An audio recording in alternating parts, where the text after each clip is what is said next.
Hey YouTube, it's Electric Adventures here with the next video in my Electric Adventures The Games series, where I'm going through each of the games that I wrote back in the day, giving it a bit of a play, and then we have a bit of a look at the source code. So our next one, and they sort of are in programmed order. So our next one, if we have a look up there, is actually called Road Race. Now I already mentioned that I did the sprite editor, sprite definer first, and we'll probably skip that one, or maybe cover it later if there's interest, but I prefer to do the games first. So let's give it a go. So this is quite a simpler one. It's based on one of the early racing arcade games that I used to play back in the day, as a lot of my games were. They were based on the arcade games that I used to enjoy playing and wanted to play at home on my machine, so I wrote them myself. Now this one, like Lunar Lander before it, was definitely written for the Spectravideo would have been on an SV318 machine, so well before MSX came out. So just press trigger to begin, which I'm using the keyboard at the moment, so that's the space bar.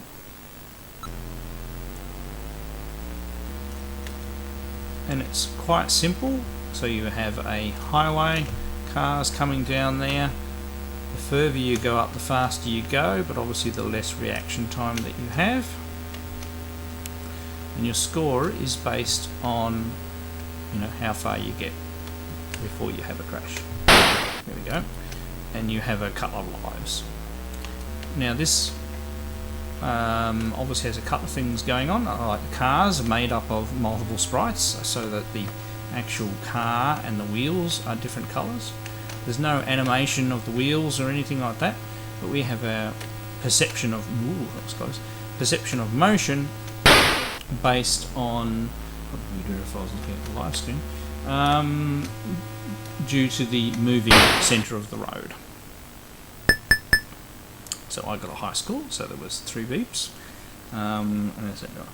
We'll just have one more go, see if I can beat the high score.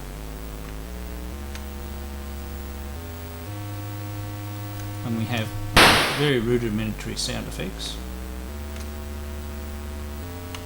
which are actually a bit quiet, so I'll turn them up a little bit.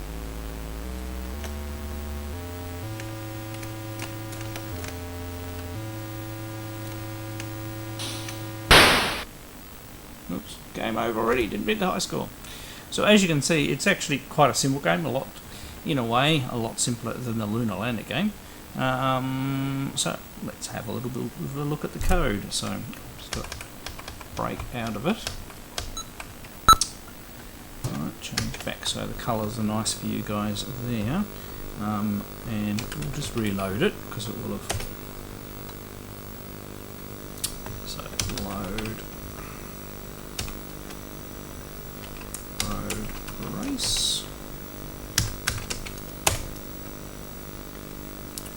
Sorry if my capture's a little fuzzy. So let's just list the whole thing. Just so we can see how long it is first.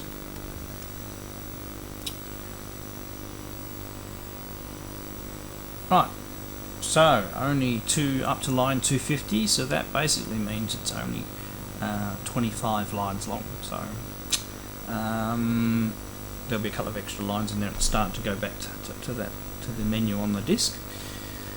And starting from the end, while we have it in view, the last 3 lines, they are basically the sprite data, so the shapes of the sprite. So we pretty much only have 3 sprites in this game, or patterns. So you've got the car shape, the tyres, and the actual line in the road. Now, just because I know hex fairly well, it's pretty clear to me that this is the line in the road. And if you see the pattern of nothing, and then a little bit, and then nothing, and then a little bit, that's the tyres, and this first shape would be the actual car itself. So, yeah, I can probably illustrate maybe when we get around to the sprite definer, I can show you how you define sprites, but as I said, we'll do that later.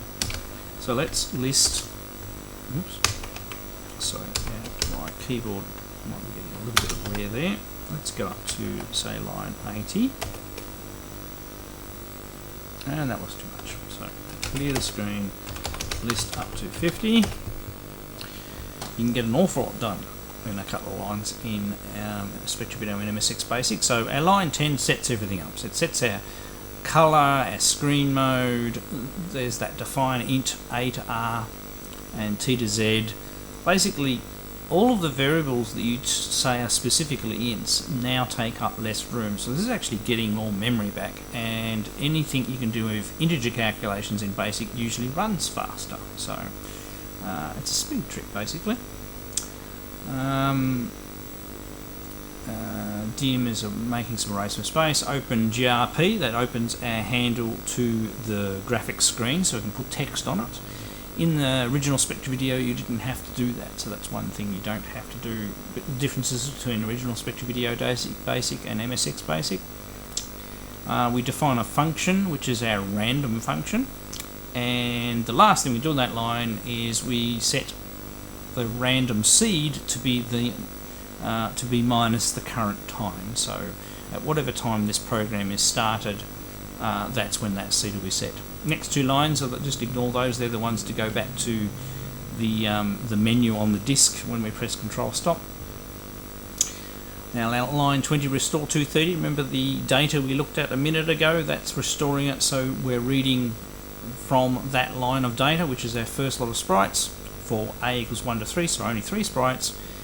We read the whole big chunky string in, and we step through that 2 parts of the string at a time, and that's each one of those is the hex of each byte of our sprites. And large sprites on the Spectravideo and MSX are 4 8x8 patterns. So there's going to be so for each line, 1 pixel by 8 pixel line of the sprite, you're going to have 1 byte. So they are 32 bytes long.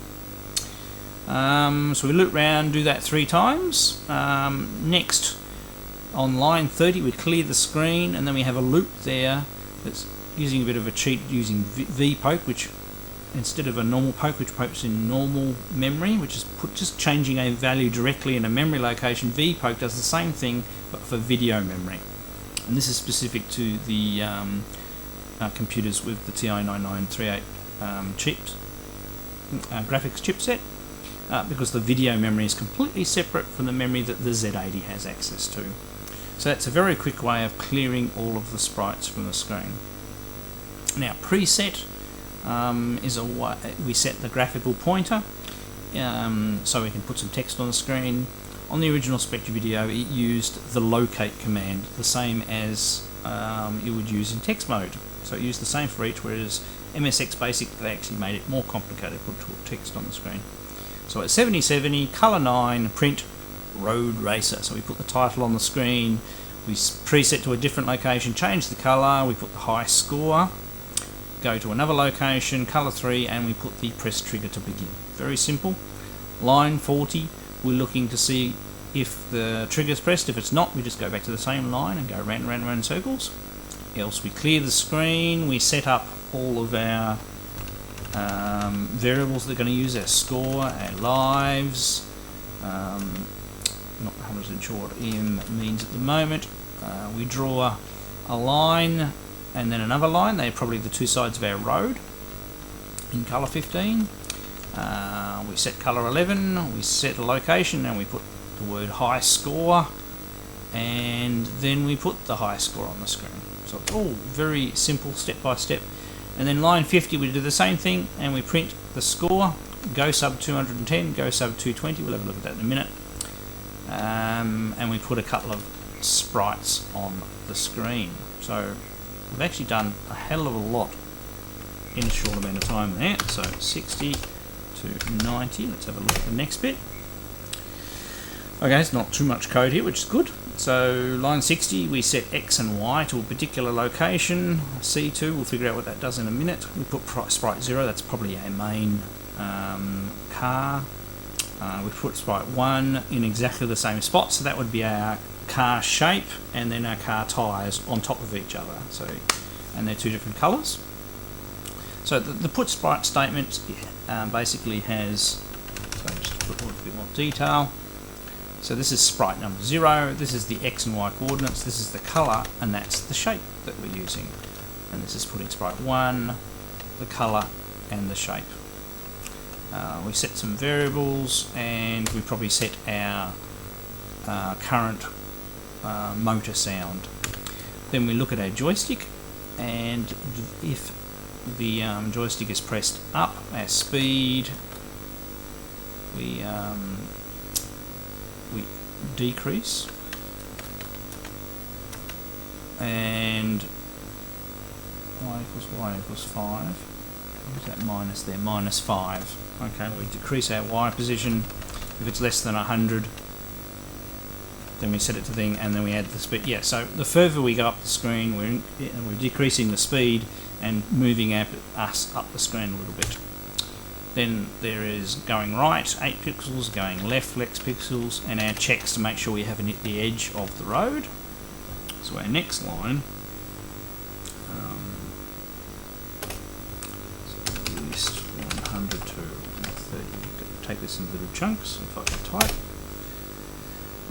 And then the last 100 is for when we go down. So we add that on, check our Y position hasn't gone too far. Now line 110, well, right, the sound. So this is why the S is inverted, because we want the sounds to go up and down in sound, and the value is inverted because of the sound we're playing. We put our sprite at the current position, so that's the two lots of sprites. And then we do a bit of calculation based on how far up the screen we are. And yeah, check that hasn't gone bounds there. And another general speed count. There's a go sub there. We'll have to look at that in a minute. And then we put this is putting the road, I would say. So there's 4 stripes on the road, and this positions the road stripes depending on what is calculated here. There we go. The Y1 is used there times A. A might be calculated in that subroutine. So less, I said I haven't looked at this code for a very long time myself, so let's have a look at the next bit of code. Ooh, look out, here we go. So now, remember the function we set up earlier, so function A, which is a random function. So we want a number between 0 and 10. If that's larger than 7, then we go and put a car on the road. We give it a random X position and start it at the top of the screen, and then go around our loop, else go around our loop. And then the inside there's nested else if here, so that so if there is already a car on the screen, we make it move down the screen based on the current speed we're going at, and if it makes it off the bottom of the screen, then we get rid of it. So if we're here, we haven't reached the bottom of the screen. We make sure that if it's currently moving to the left and it hits the edge, it starts going to the right, and if it's reached the right, then it starts moving to the left. Then we also do a random chance that it's going to change direction randomly. So otherwise it was just zigzag bouncing off the edges. This way it can come across and then decide to change and go back a little bit. And then we put the car on the screen, and then we check to make sure it's not overlapping. So this is the difference between the Y coordinates is less than 14, and the difference between the X coordinates is less than 12. That means that our two sprites have hit. So there's a little bit of leeway in there. The sprites aren't exactly 16 by 16 pixels. So we've allowed for the different widths, 14 high and 12 wide. So if it hit, it goes to the next line, L70. It could have inverted that and just gone, if it didn't hit, go back to 70. Otherwise, come here and this is where we lose a life when we get the bang sound, and we check to make it, we decrease our lives, and if our lives are 0 we put up game over, and if our score is higher than our high score we play the little beep beep beep sound to show that we've got a high score, 100 to 240. Right, we're up to our data now, so and then that goes to 30. So this is one of the subroutines that were called earlier. Looks like we draw a line and we fill it in, so it's a box, and colour 7, and we print the score. So we rub out where the score was, that's what that's doing, so it's drawing a black square where the score was, and then we print the score over the top of it again. Because the text is written on in there as pixels, so unless you rub out what's there before, it will soon become a mess. If the score is larger than the current extra man, that's what EM was, so if you've had, every time you get 5,000 you get an extra man. I didn't even know that was in there, that's cool. And that's that subroutine, and our other subroutine prints the lives, exactly the same thing, rubs out behind the lives and prints the current lives when they change, and then we're up to our data. So we've actually been all the way through this one. I hope the text is not too fuzzy, but I like to capture it off the live machine. I suppose I could do it from an emulator instead, and it might be a bit clearer. So I did have one person saying the text was a bit fuzzy, so I'll see how this one renders, and if it's still a bit fuzzy we might switch over to using the emulator from now on. So I hope everybody's enjoying the series so far. It's actually quite interesting to go back and look at my old games myself, and you know, you'll see some progression in my own programming skills as we go through these, as things got a little better. Now I'm not saying that these listings are exactly in the condition they were when I first wrote them. I probably would have tidied them up and compressed the code a lot, you know, putting a lot more code onto the same lines rather than spreading them out as I probably would have written them originally. But basically the games haven't changed their logic and things like that since I first wrote them. Alright, so next time, we might as well do the files. So this is it for this episode. Hope you've enjoyed it.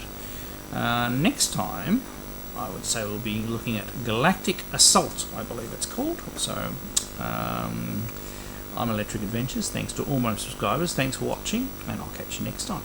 Bye.